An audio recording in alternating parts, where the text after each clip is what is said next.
संन्यास is the highest form of human evolution.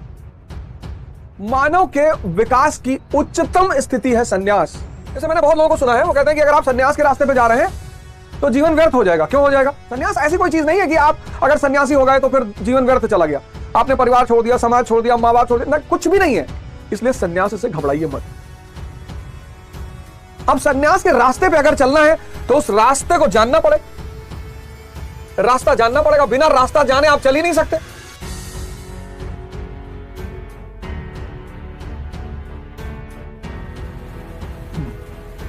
जय Hind friends. जय हिंद फ्रेंड्स। सदगुरु भगवान के चरणों में सादर चरण स्पर्श। कहानी आगे बढ़ रही है और मनुष्य को जो जीवन मिला है, सबका अपना अपना उद्देश्य है, लेकिन एक परम उद्देश्य जो है, परम, सबने अपने अपने जीवन में छोटे मोटे उद्देश्य बना रखे हैं। किसी को आईएएस बनना है, किसी को पीसीएस बनना है, किसी को नेता बनना है, किसी को इंजीनियर बनना है, डॉक्टर बनना है, कलाकार बनना है। तो अपने अपने उद्देश्य हैं सबके। किसी को आईएएस बनना है, किसी को पीसीएस बनना है, किसी को नेता बनना है, किसी को कलाकार बनना है। ये तो बहुत छोटे छोटे उद्देश्य हैं। इन उद्देश्यों का जो मुख्य काम है वो ये है कि आपकी जो परम यात्रा है, परम यात्रा, परम, उस परम यात्रा में ये आपके सहायक बने। जैसे मैंने बहुत लोगों को सुना है, वो कहते हैं कि अगर आप सन्यास के रास्ते पे जा रहे हैं तो जीवन व्यर्थ हो जाएगा। क्यों हो जाएगा? सन्यास is basically the path of human evolution. सन्यास ऐसी कोई चीज नहीं है कि आप अगर सन्यासी हो गए तो फिर जीवन व्यर्थ चला गया, आपने परिवार छोड़ दिया, समाज छोड़ दिया, मां बाप छोड़ दिया, कुछ भी नहीं है। Sannyas is the highest form of human evolution. मानव के विकास की उच्चतम स्थिति है सन्यास। कौन से विकास की? जब वो इंद्रियों से, सेंसेस से अपनी यात्रा को शुरू करता है। कहां की तरफ? कॉन्शियस की। और ये यात्रा सबको करनी है और ये परम यात्रा यही है। लेकिन अब जब आप लंबी यात्राएं करते हैं, आप देखिए परिक्रमा करते हैं, आप वैष्णो देवी का मंदिर जाते हैं, 14 किलोमीटर की चढ़ाई चढ़ते हैं, रास्ते में कुछ बातचीत करते हैं, सहयोगी बनाते हैं, मित्र बनाते हैं। वैसे विशेषकर लोग सहयोगी लेकर जाते ही हैं। वैष्णो देवी शायद ही कोई अकेला जाता हो। 15-16 किलोमीटर की पहाड़ की चढ़ाई है। गोवर्धन पर्वत लोग जाते हैं यात्रा करने, तब भी 2-4, तो तीर्थ भी लोग 2-4-5 लोगों को साथ लेके जाते हैं कि यार बीच बीच में कुछ आराम करेंगे, कुछ चर्चा करेंगे, कुछ बात करेंगे।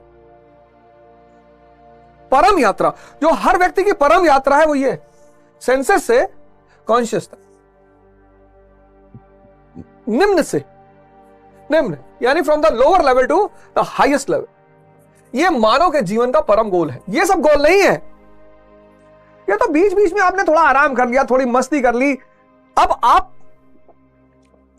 अगर सन्यास के रास्ते पे चल रहे हैं और आप आईएएस बनते हैं, आप बहुत अच्छे आईएएस ऑफिसर बनेंगे, क्योंकि आपका परम गोल ही कुछ अलग है। आप अगर नेता बनेंगे तो बहुत अच्छे, अगर आप पीसीएस अधिकारी बनेंगे बहुत अच्छे अधिकारी बनेंगे, आप नेता बनेंगे आप बहुत अच्छे नेता बनेंगे, आप कलाकार बनेंगे आप शानदार कलाकार बनेंगे। इसलिए सन्यास से घबराइए मत। अब सन्यास के रास्ते पे अगर चलना है तो उस रास्ते को जानना पड़ेगा, रास्ता जानना पड़ेगा। बिना रास्ता जाने आप चल ही नहीं सकते। अब ये रास्ता कौन बताएगा? गीता बताएगी। देखिए, मैंने 16 श्लोक खत्म किया, आपको कितनी बातें पता चली। ये रास्ता आपको कौन बताएगा? बाइबल बताएगी। ये रास्ता आपको कौन बताएगा? आदि ग्रंथ बताएगी। ये रास्ता कौन बताएगा? कुरान बताएगी। इनमें सब में रास्ते दिए हुए हैं। इसीलिए गुरु इस देश की बहुत बड़ी खोज है।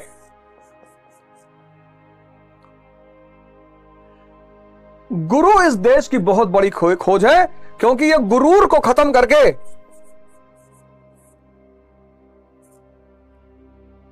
सुरूर में लेकर आता है। गुरूर ही तो मारे डाल रहा है लोगों को। सब ने मरते हुए लोगों को देखा है। ऐसा नहीं सिर्फ सिद्धार्थ ने देखा था, बुद्ध ने, हम सब ने देखा कि एक दिन सब छूट जाएगा। मेरी नानी मुझे बहुत मानती थी, बहुत मानती थी, सबकी मानती है, मेरी वाली तो ज्यादा ही मानती थी। मेरी मौसी मुझे बहुत मानती थी, मेरे मामा लोग बहुत मानते थे। सब चले गए, कोई लौट कर नहीं आया। मैंने आज तक किसी को लौट कर आते हुए नहीं देखा। मृत्यु एक यथार्थ सत्य है जिससे 99% लोग भागते हैं। अब इस रास्ते में चूंकि गुरु चल चुका है तो उसे इस रास्ते का अंदाजा है। गुरु मतलब वो नहीं जो आपकी शादी करवा दे, आपका बच्चा पैदा करवा दे, आपकी नौकरी लगवा दे, आपको गाड़ी खरीदवा दे। ये सब गुरु नहीं है। गुरु मतलब जो आपको इस परम रास्ते पर चलने में आपकी मदद करे। जब आप चलने लगे आपको कहे भैया अब जाओ, कहीं फंसना तो हमें बताना।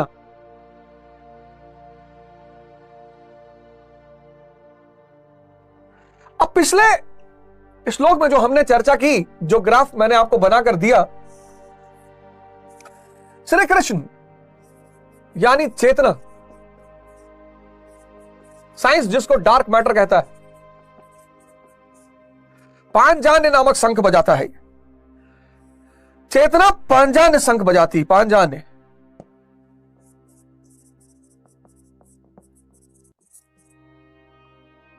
हृषिकेशा, इनको हृषिकेशा भी कहा गया, हृदय में वास करने वाले।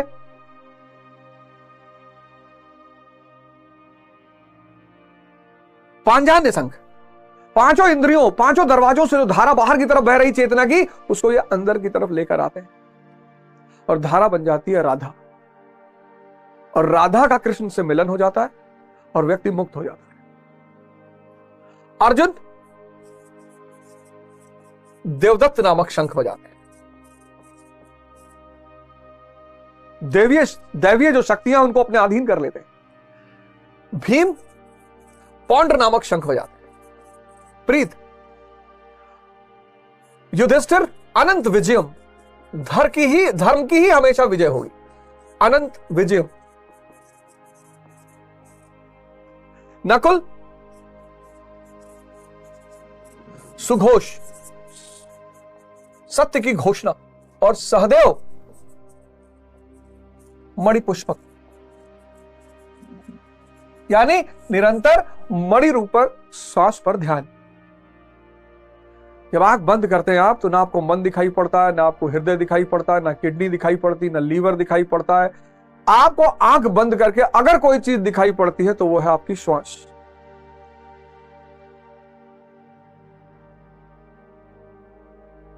तेरी हीरे जैसी श्वास बातों में खोती जाए रे। जब भी आप आंख बंद करते हैं, जब भी इधर आपने अपनी आंख बंद की,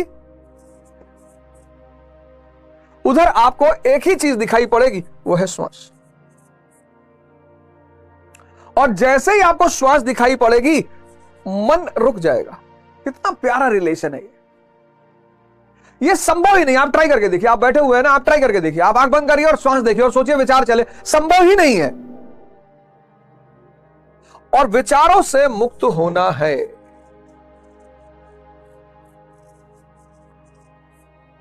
किससे जुड़ना है? भाव से। भाव से जुड़ना है।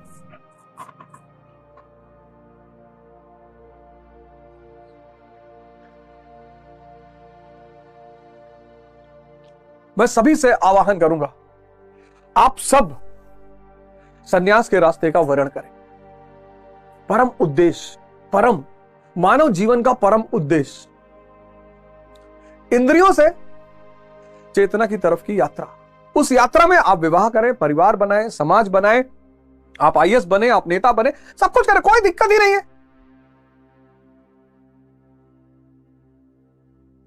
बुद्ध ने परिवार छोड़ा, कबीर ने थोड़ी छोड़ा, नानक ने थोड़ी छोड़ा।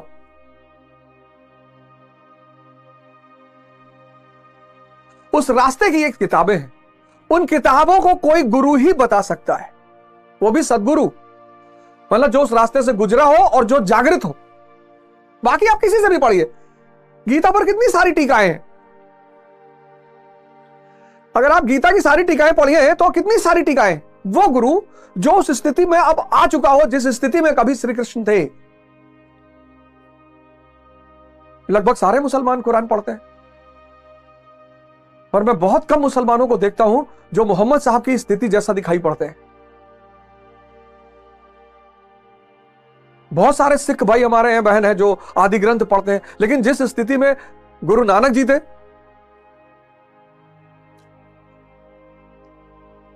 वो तो हमारा सौभाग्य है, आपका सौभाग्य है कि हमारे पास ऐसे गुरु मौजूद हैं।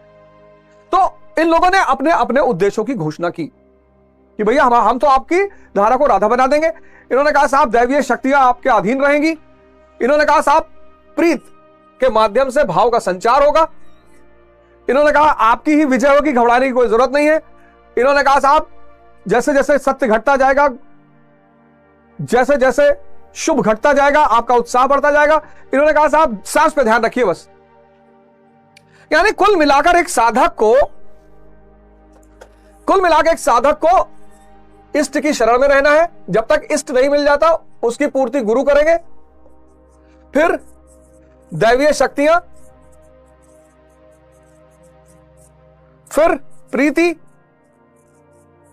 फिर शुभ से उत्साह, फिर श्वास,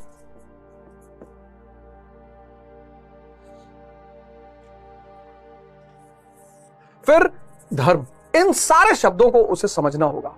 इसीलिए धर्म जो है उसको मिस्टिक भी कहा गया। साधुओं को हमने मिस्टिक कहा, रहस्यवादी, और धर्म को हमने मिस्टिसिज्म कहा।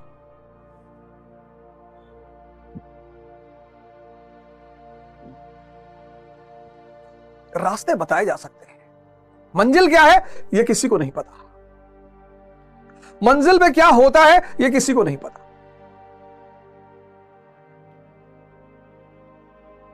अब इसी क्रम में इतना जानने के बाद, इसी क्रम में जब आप आगे बढ़ते हैं,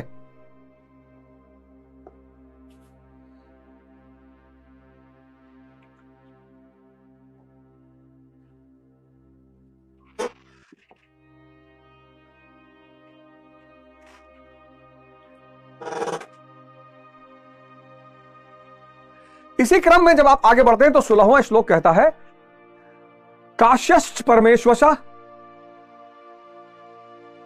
शिखंडी च महारथा। बहुत इंपॉर्टेंट शब्द है ये शिखंडी। काश्यश्च परमेश्वशा शिखंडी च महारथा धृष्टद्युम्नो विराटश्च सात्विक पराजिता। मतलब ये काया रूपी काशी जिसकी मैं चर्चा कर चुका हूं, काया रूपी काशी, ये हमारा शरीर, मैंने आपसे बताया ना, इसीलिए काशी का हिंदुओं में बड़ा महत्व है। मणिकर्णिका घाट, जहां आपको जीवन के सत्य का परिचय होता है। वैराग्य को स्थित करना हो, अगर वैराग्य की प्राप्ति करनी है तो सबसे अच्छा घाट बनारस में है मणिकर्णिका। जिसको वैराग्य पर साधना करनी है, वैराग्य पर, वो मणिकर्णिका घाट पे जाकर बैठे। एक साथ 500 लाशें, 600 लाशें, और 1 महीना अगर बैठ गया, फिर जिसको सत्य पर चर्चा करनी है, हरिश्चंद्र घाट, मणिकर्णिका घाट, दशाश्वमेध, जहां 5 इंद्रियां, 5 ज्ञानेंद्रियों की जीत की कथा बताई जाती हो, दशाश्वमेध घाट। इसीलिए बनारस घाटों का शहर है। काशी, ये शरीर ही काशी है।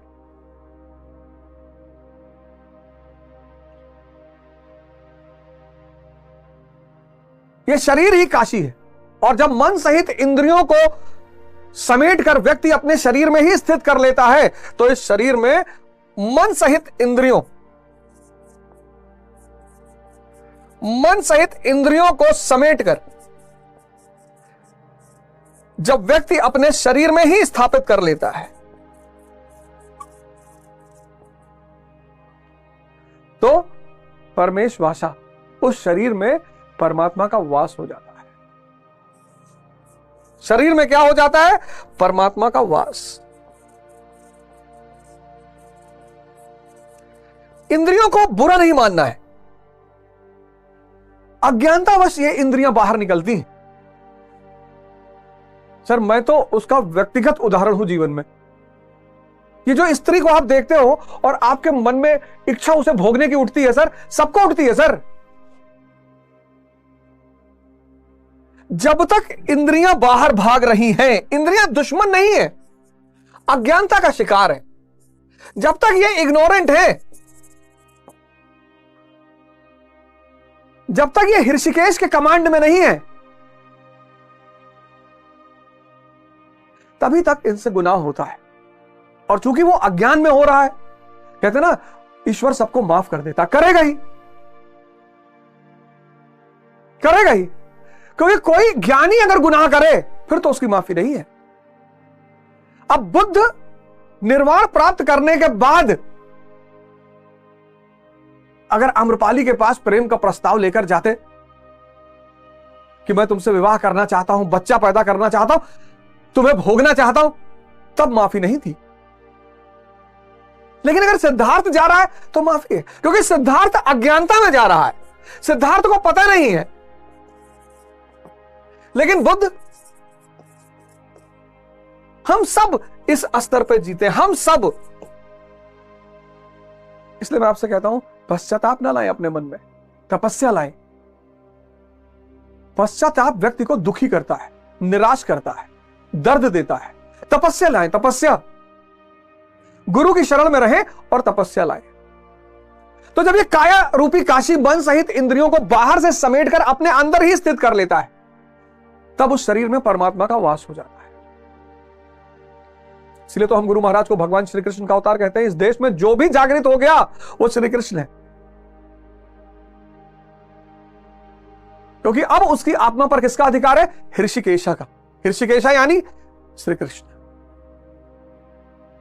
अब उसके जीवन की लगाम किसके हाथ में है? ऋषिकेशा के हाथ में। ऋषिकेशा यानी श्री कृष्ण। काया रूपी काशी, काशश्च परमेश्वशा शिखंडी चा महारथा। शिखंडी कहते हैं नपुंसक था और ये था और वो था। इस शब्द को समझ लीजिए, शिखंडी को। इस शब्द को अगर आप समझ गए, शिखंडी अनुराग के आगे है। अनुराग यानी अर्जुन। अनुराग यानी अर्जुन, अर्जुन के आगे है। और चैतन्य यानी श्री कृष्ण इनके पीछे है। गुरु महाराज ने लिखा कि आजकल लोग क्या करते हैं? बाल छिला लिए, शिखा सूत्र तोड़ लिए, आग जलाना बंद कर दिए, बोले हम सन्यासी।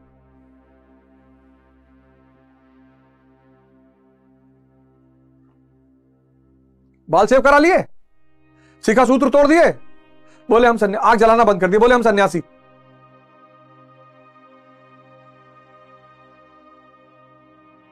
और शिखंडी ने मारा किसको? तो सन्यासी बनेंगे कैसे? क्या है सन्यासी का मूल रूप? और कौन है ये शिखंडी? आपका जो महाभारत का युद्ध होगा ना, उसमें इसकी बहुत बड़ी भूमिका होगी।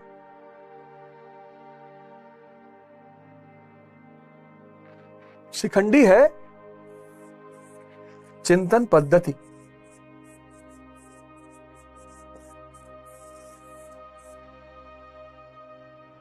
चिंतन पद्धति। अब बताओ, ये कोई अंग है शरीर का? नहीं। इसके पास अपनी कोई शक्ति है? नहीं। बस यही शिखंडी है। ना तो ये शरीर का अंग है और ना इसकी कोई अपनी शक्ति।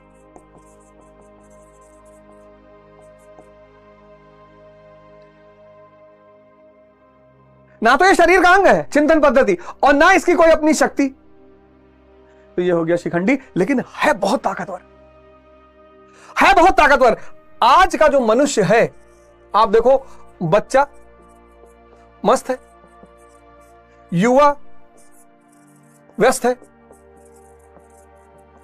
और बुजुर्ग त्रस्त है। बच्चा मस्त है। क्यों? क्यों बच्चा मस्त है? इसको भोग अभी पैदा नहीं हुआ इसके अंदर। अभी दुर्योधन विकसित नहीं हुआ इसके अंदर। बच्चे के अंदर दुर्योधन अभी विकसित नहीं हुआ। अभी तो हम कहते हैं बच्चे मन के सच्चे, बच्चा मस्त है। अभी भोग इसके अंदर जागृत नहीं हुआ। क्यों? क्योंकि दुर्योधन अभी शक्तिशाली नहीं है। अभी ये बहुत प्रकृति में नहीं भाग रहा है, बाहर नहीं भाग रहा है। अभी इसका जीवन बड़ी छोटी छोटी बातों पे, चॉकलेट पे घूम रहा है। अभी इसका मैं मजबूत नहीं हुआ है कि आपने इसको एक तमाचा मार दिया, ये आपसे बात नहीं करेगा। हाँ, ये फिर 5 मिनट आपसे बात करेगा। आप किसी बड़े आदमी को तमाचा मारिए और जीवन भर आपसे बात नहीं करेगा, क्योंकि मैं मजबूत हो गया। बच्चों को क्यों सरल कहा गया?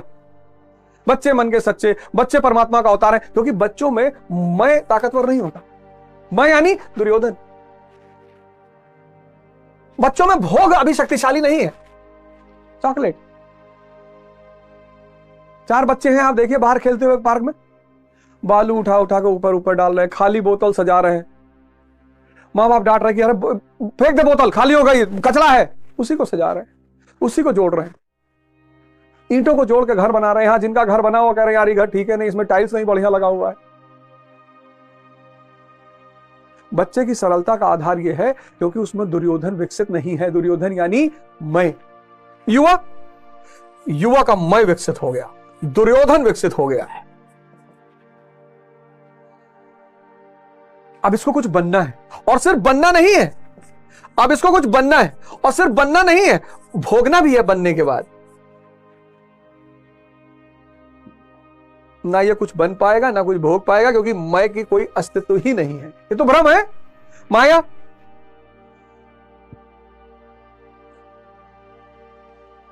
हां, अगर ये बनने का कसम खाए सेवा करने के लिए, तब तो इसका जीवन बदल जाए। आज बहुसंख्यक लोग क्यों परेशान है? बनना है फिर भोगना है। पहले आप तो बन ही नहीं पाओगे, और मान लो गलती से कहीं बन भी गए तो भोग नहीं पाओगे, क्योंकि तुम हो ही नहीं, मैं का अस्तित्व ही नहीं है। हम अपने चारों तरफ पैसे वालों को, पद वालों को परेशान देखते हैं, लेकिन चिंतन पद्धति का अभाव है, शिखंडी का अभाव है। और बुजुर्ग, इसका मैं तो और ताकतवर है।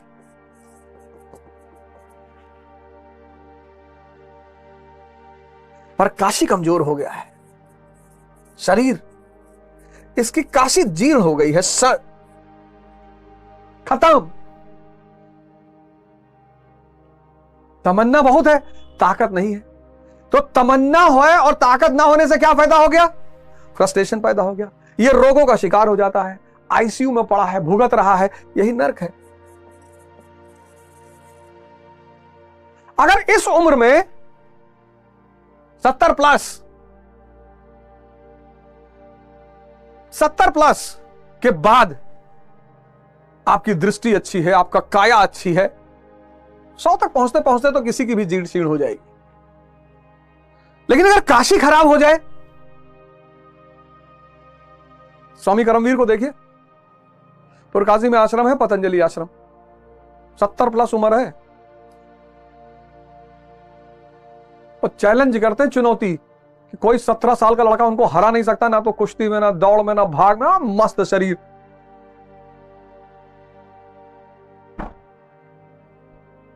स्वामी करमवीर सदगुरु को देखिए, नाचते हुए मिलेंगे हमेशा। चिंतन पद्धति खो गई। अर्जुन के आगे, चैतन्य के पीछे। सबको एक शिखंडी चाहिए। शिखंडी यानी चिंतन पद्धति। कभी गौर किया आपने? हाँ,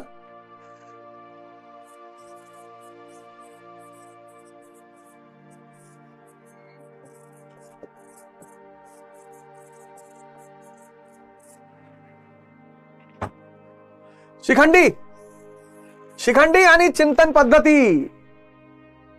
खो गए लोग। डाइवोर्स रेट देखो,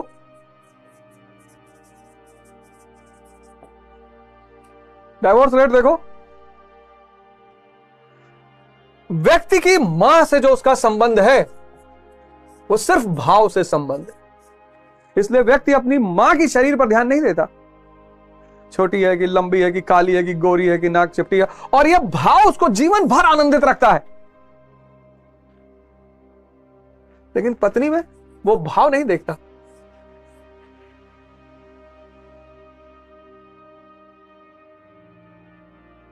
पत्नी में उसे शरीर देखना है।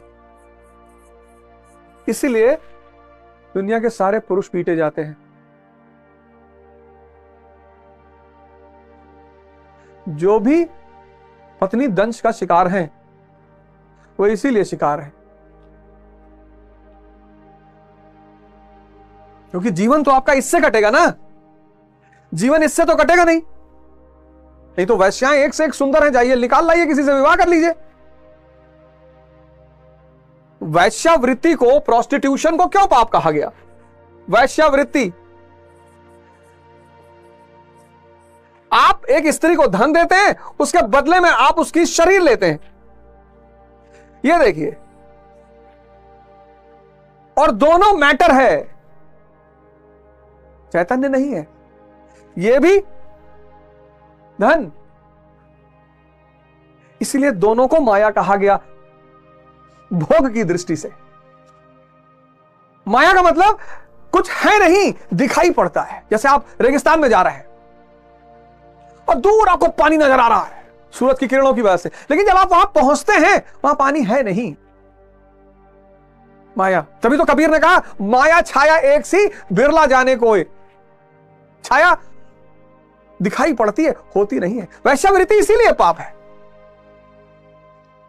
वस्तु देकर वस्तु खरीदा जा रहा है, क्योंकि चैतन्य आप खरीद नहीं सकते, चैतन्य का क्रय विक्रय हो नहीं सकता, और चैतन्य का सीधा संबंध भाव से है। भाव के भूखे हैं भगवान। जितने लोग पत्नी दंश के पीड़ित हैं, वो सिर्फ इसलिए पीड़ित हैं क्योंकि पत्नी को वो भोग करना चाहते हैं, और भोग भाव का नहीं हो सकता, भोग वस्तु का होगा।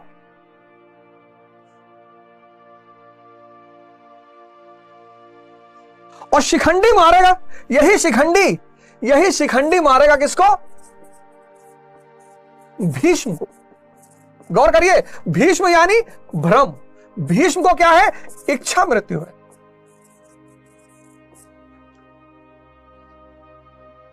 जिसके पास फॉर्च्यूनर है, जिसके पास मर्सिडीज है, उसको रोल्स रॉयस चाहिए।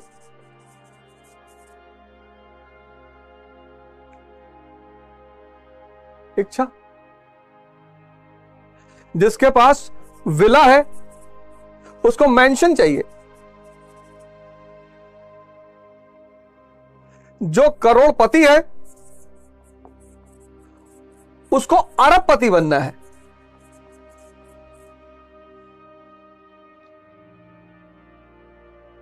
चिंतन।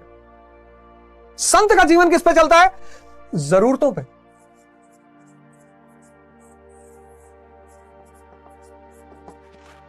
और मनुष्य जीवन किस पे जीता है? इच्छाओं पे, और इच्छाएं अनंत है, तभी तो भोग रहा है।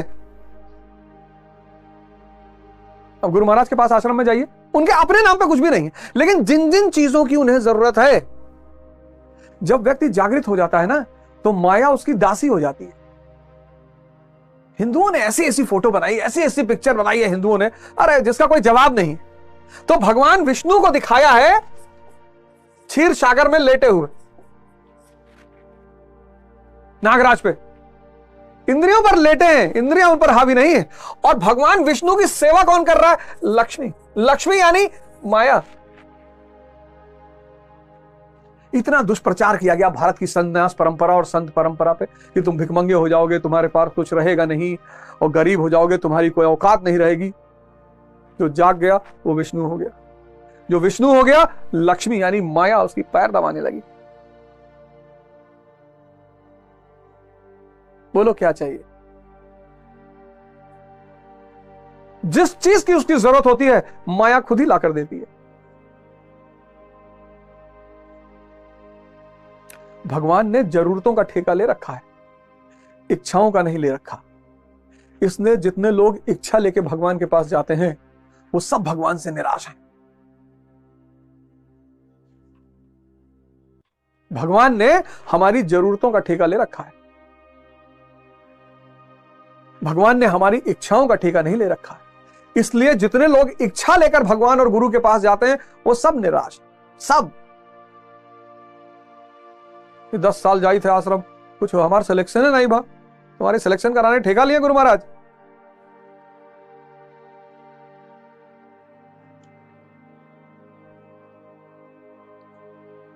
अरे भारत में इतने संत महात्मा मजबूत हैं तो भारत वर्ल्ड कप क्रिकेट का काहे नहीं जीत गया? सब लोग तो आशीर्वाद दिए थे। ये सारा ब्रह्मांड विष्णु का है। अगर रोहित शर्मा विष्णु के हैं तो मैक्सवेल भी विष्णु का है। आशीर्वाद दोनों की तरफ पैरेलल बहेगा। जो बढ़िया खेलेगा वो जीतेगा।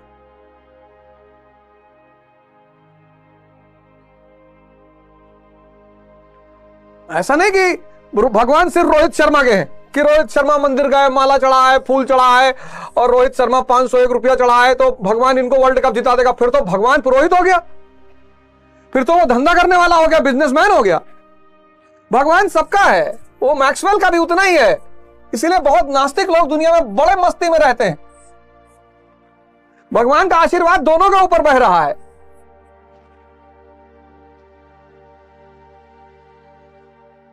शिखंडी ये जड़ा नहीं है, नपुंसक नहीं है, चिंतन पद्धति है।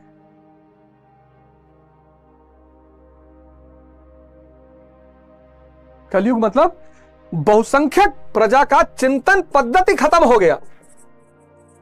पढ़े बहुत है तो एक नया शब्द पैदा हुआ, क्या? जाहिल।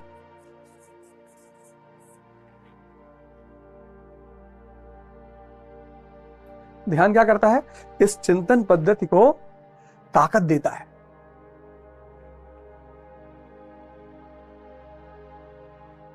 ये देखो, आपने कभी ये डायग्राम बनाया?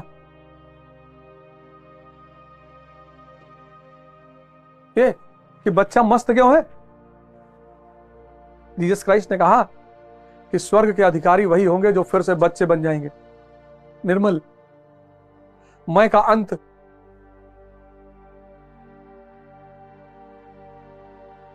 जीसस क्राइस्ट का बड़ा फेमस वचन है कि स्वर्ग के भागीदार वही होंगे जो फिर से बच्चे के जैसा बन जाएंगे, निर्मल हो जाएंगे, मैं का अंत हो जाएगा।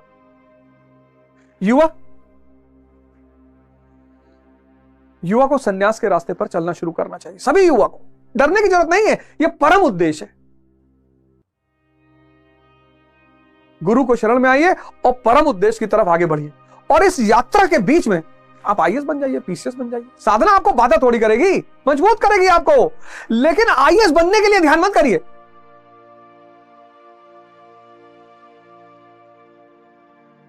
नेता बनने के लिए ध्यान मत करिए। अपनी दुनियावी इच्छाओं को पूर्ति करने के लिए ध्यान मत करिए।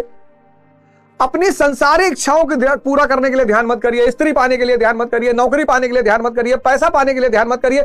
तो ध्यान करना किस लिए? परमात्मा को पाने के लिए। और परमात्मा को पाने के बाद जब पैसा आपके पास होगा, उस पैसे का सदुपयोग होगा, सेवा में जाएगा वो पैसा, इंडस्ट्री लगेगी, लोगों को। ये सारा खेल कहां गड़बड़ हुआ? ये सारा खेल गड़बड़ ये इसलिए हुआ कि हम ध्यान कर रहे हैं किसके लिए? स्त्री के लिए, कि भगवान एक बढ़िया मेहरारू मिल जाए।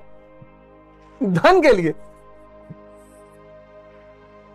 पद के लिए, कोई फायदा नहीं, खत्म हो जाएगा। बहुत निराश होंगे आप, बहुतों को तो कुछ मिलेगा भी नहीं। 1,000 1,00,000 में से एक आध को मिल जाएगा, वो भजन गाने लगा, लेकिन बहुतों को तो कुछ मिल भी नहीं करेगा। इसलिए लोग बहुत निराश होते हैं। बहुसंख्यक लोग निराश ही रहते हैं कि 10 साल से आई था भैया, 15 साल से आई था, गुरु महाराज सुनत नहीं है। सब सुन रहे हैं, तुम रास्ता गलत पकड़े हो। तुम ध्यान करो परमात्मा के लिए।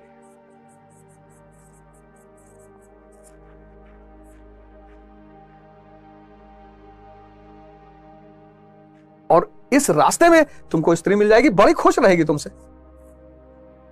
कबीर की पत्नी बड़ी खुश थी कबीर से। सुलझा हुआ आदमी ना, ध्यानी आदमी है, प्रेम भी ध्यान में करेगा, प्रेम भी ध्यान में करेगा, उसको दवा खाने की जरूरत नहीं पड़ेगी। और जिसका मन शांत है वो तो शिव के रूप में ध्यान करेगा, प्रेम करेगा।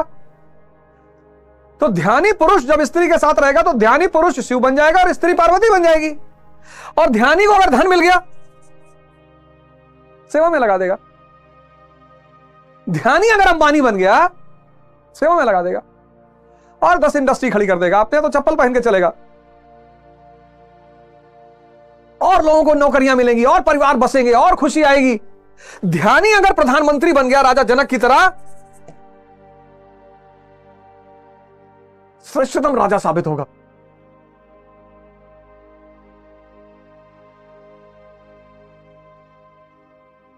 श्रेष्ठतम राजा साबित होगा, श्रेष्ठतम।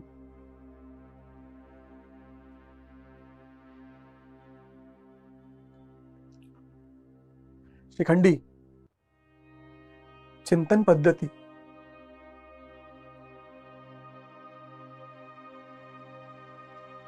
आप सिगरेट क्यों पी रहे हैं? कि आपको नींद ना आए। आप खाना मत खाइए, आपको नहीं आएगी। आप सिगरेट इसलिए पी रहे हैं कि आपको नींद ना आए। रात में आपको पढ़ना है कि भैया हमको रात में पढ़ना है, हमें जागना है, इसलिए हम सिगरेट पिएंगे। भैया हम बता रहे हैं आपको तरीका जागने का, बहुत प्यारा तरीका। आप खाना ही मत खाइए।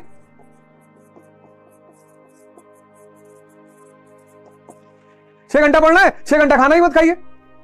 आपको नींद नहीं आई। किसको भूखे पेट नींद आती है? किसको भूखे पेट नींद आती है? आपको अपना स्मरण शक्ति बढ़ाना है, मेमोरी पावर। आप स्मरण शक्ति बढ़ाने के लिए तंबाकू खा रहे हैं, टोबैको कह रहे हैं ये बुद्धिवर्धक चूर्ण है।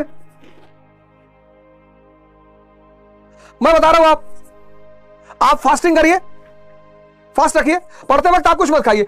आप पेट खाली मन खाली, खाली मन में जो पढ़ते जाओगे भरता जाएगा। पेट भरा रहेगा, मन में खुराफात चलता रहेगा।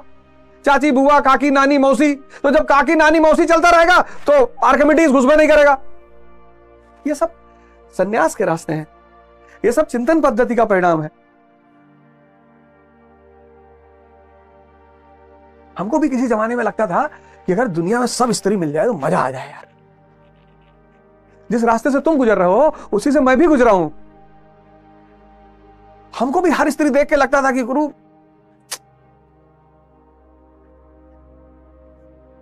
लेकिन जब ध्यान शुरू हुआ तब चिंतन शुरू हुआ। पत्नी ये आपका परिवार बनाने आई है। पत्नी ये परिवार की सृजक है, परिवार का निर्माण करती है। ये मां है, इसको कोई भोग नहीं पाया आज तक। कोई माई का लाल पैदा ही नहीं हुआ।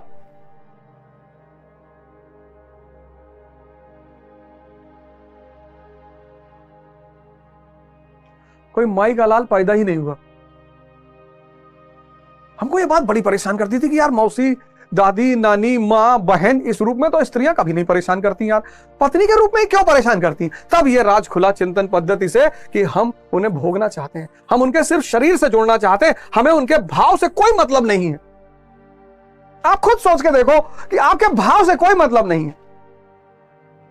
यह जो हमारी प्रवृत्ति है कि हमें स्त्री की शरीर का सिर्फ भोग करना है, हमें उनका भाव से कोई मतलब नहीं है।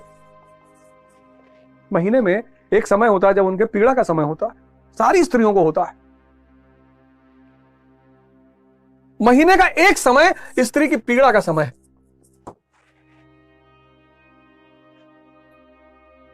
हम ही खाना बना दे, कहते भैया तुम 5 दिन आराम करो, तुम मत बनाओ, हम बनाएंगे 5 दिन खाना।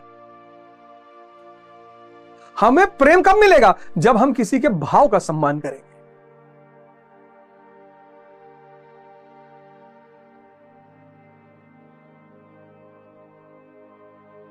वैश्या, वैश्या को आई लव यू बोलो, एक चांटा मारे खींच के, और मौका चल पड़े तो 10-20 लाठी मारे खींच के।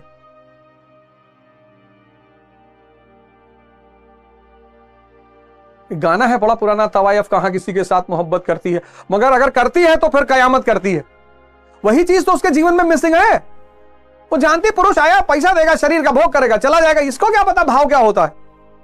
लेकिन जिस दिन पत्नी को पता चल गया कि आप उसके भाव का सम्मान करते हैं, फिर आप उसका रूप देखिए साहब, फिर आप उसका रूप देखिए। और पत्नी के भाव का सम्मान सिर्फ शक्तिशाली लोग कर सकते हैं।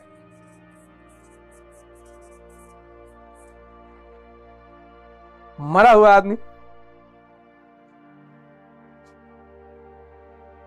भगवान शंकर को चिंता नहीं कि पार्वती जी कहां जा रही हैं। जाए कहीं घूमे टहले, पापा के यहां जाए, दोस्त के यहां जाए, बहन के यहां जाए, चाहे जाए, वो खुद इतने शक्तिशाली हैं। भगवान विष्णु को चिंता नहीं है, इसीलिए उनकी पत्नियां उनकी सेवा करती हैं, पूजा करती हैं, क्योंकि भगवान विष्णु और भगवान शंकर अपनी स्त्री के भाव का सम्मान करते हैं। यह है शिखंडी। कितना बड़ा सूत्र यथार्थ गीता में लिखा हुआ है, कितना बड़ा सूत्र गीता में लिखा हुआ है। आपने कभी गौर किया? आप सब अपनी चिंतन पद्धति पर काम करना शुरू करिए, सब। अर्जुन बिना शिखंडी के, अर्जुन बिना शिखंडी के भीष्म को गिरा नहीं पाएगा। ध्यान कभी लगेगा ही नहीं, क्योंकि अगर भीष्म नहीं गिरेगा तो भ्रम नहीं गिरेगा, अगर भीष्म नहीं गिरेगा तो इच्छा नहीं गिरेगी। हर अर्जुन को शिखंडी की जरूरत है। कितना बड़ा सूत्र है, हैं? मकाले आया, उसने देखा अंग्रेजी शासन जब यहां शुरू हुआ और भारत के धर्म ग्रंथों का ट्रांसलेशन शुरू हुआ तो अंग्रेजों को पता चल गया कि अबे ये तो बहुत बड़ा फॉर्मूला रखे हैं यार। तो बोले काम करो, इनके एजुकेशन में विजडम के पोर्शन को मार दो, रटाई डाल दो, रटाई, मेमोराइजेशन, मेमोराइजेशन बोले, और बोले परसेंटेज को भी डाल दो, क्योंकि परसेंटेज लाने के लिए हर लड़का मेमोरी रटेगा, और जितना रटेगा मन तोता हो जाएगा। और तोते चाहे जितना तुलसी की रामचरितमानस पढ़ लें, कुरान पढ़ लें, तोता तोता है।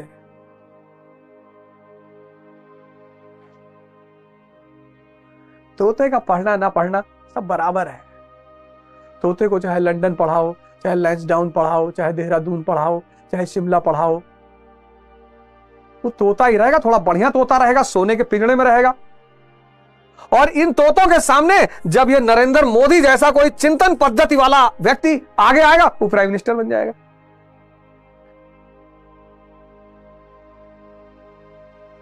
जब कोई मुलायम सिंह यादव जैसा चिंतन पद्धति वाला आदमी आगे आएगा, वो डिफेंस मिनिस्टर बन जाएगा। जब कोई लालू यादव सामने आएगा, वो चीफ मिनिस्टर बन जाएगा, रेलवे मिनिस्टर बन जाएगा, क्योंकि इनके पास सोचने की क्षमता अच्छी है। भले धार्मिक धारा में ना सोच पाते हो, संसारिक धारा में अच्छा सोच रहे हैं ना, तो संसारिक धारा में उच्च पद पर है।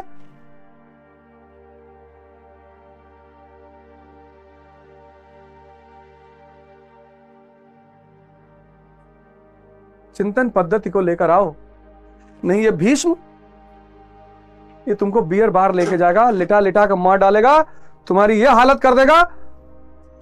तुम चाहे जहां पढ़ो, आजकल लड़के बहुत परेशान, कोचिंग नहीं कर पा रहे। दिल्ली क्या जरूरत है दिल्ली बिल्ली जाने की?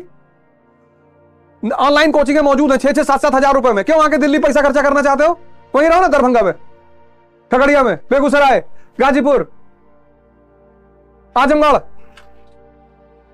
गोरखपुर, मऊ, बलिया। क्या जरूरत है दिल्ली आने की? दिल्ली में बिल्लो रानी नाच रही है, देखने आ रहे हो? और 7,000 रुपया तो तुमको कोई भी उधार दे दे। 7,000 रुपया तो तुमको कोई उधार दे, क्यों दिल्ली आना चाहते हो? 7-8 हजार रुपए ले लो। और अब तो हर छोटे छोटे शहरों में लाइब्रेरी बन गई। लाइब्रेरी नहीं है, मंदिर में जाकर बैठ के पढ़ो यार, कोई टोकेगा तुमको? मस्जिद किस लिए बनी है? जाकर बैठ के पढ़ो। इन सब जगहों का इस्तेमाल करो, अपनी चिंतन पद्धति का विकास करो। भीष्म को खत्म करो, भीष्म खत्म हो जाएगा, ये भ्रम खत्म हो जाएगा, इच्छाएं सारी खत्म हो जाएंगी, शक्ति आ जाएगी। भगवान राम की तरह सेवा करना, तुम भी भगवान बन जाओगे। है तो काया रूपी काशी, देखो काया रूपी काशी, फिर चिंतन पद्धति यानी शिखंडी।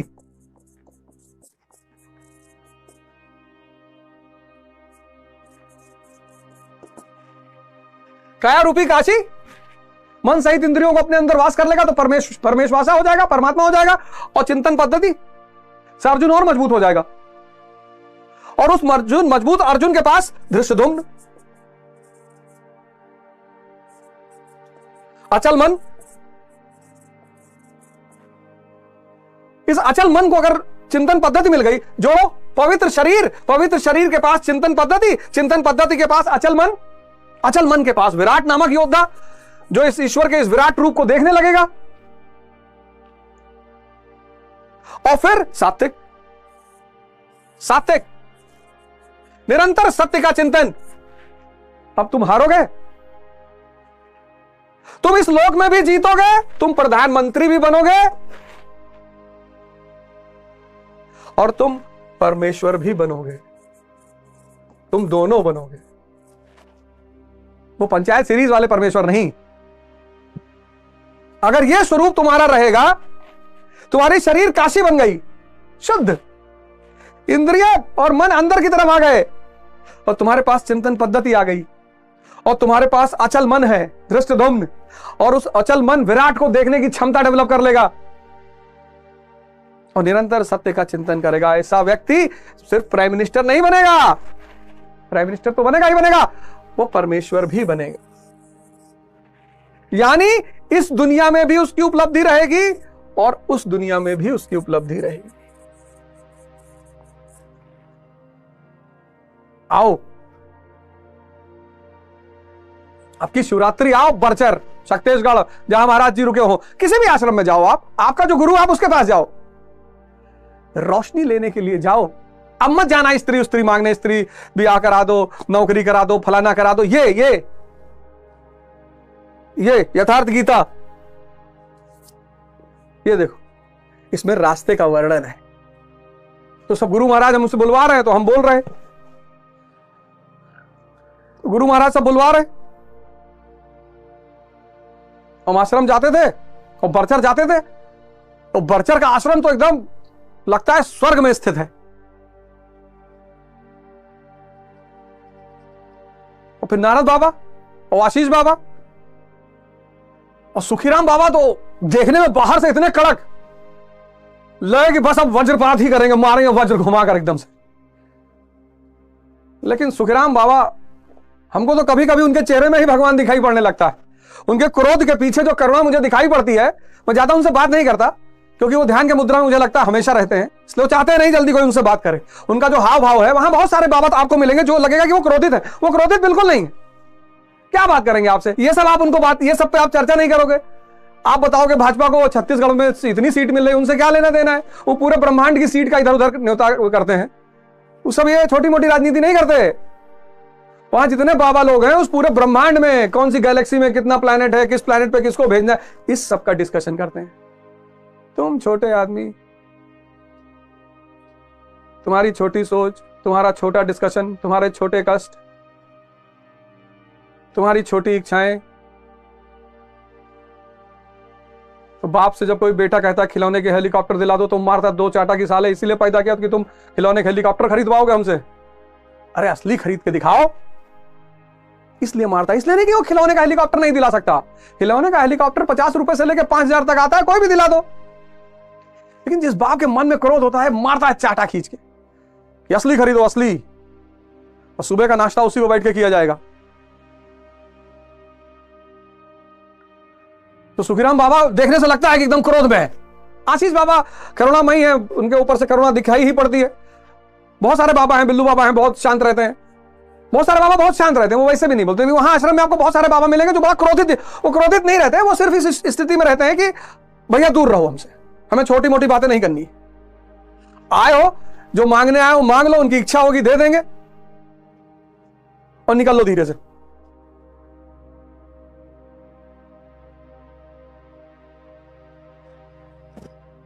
जय हिंद।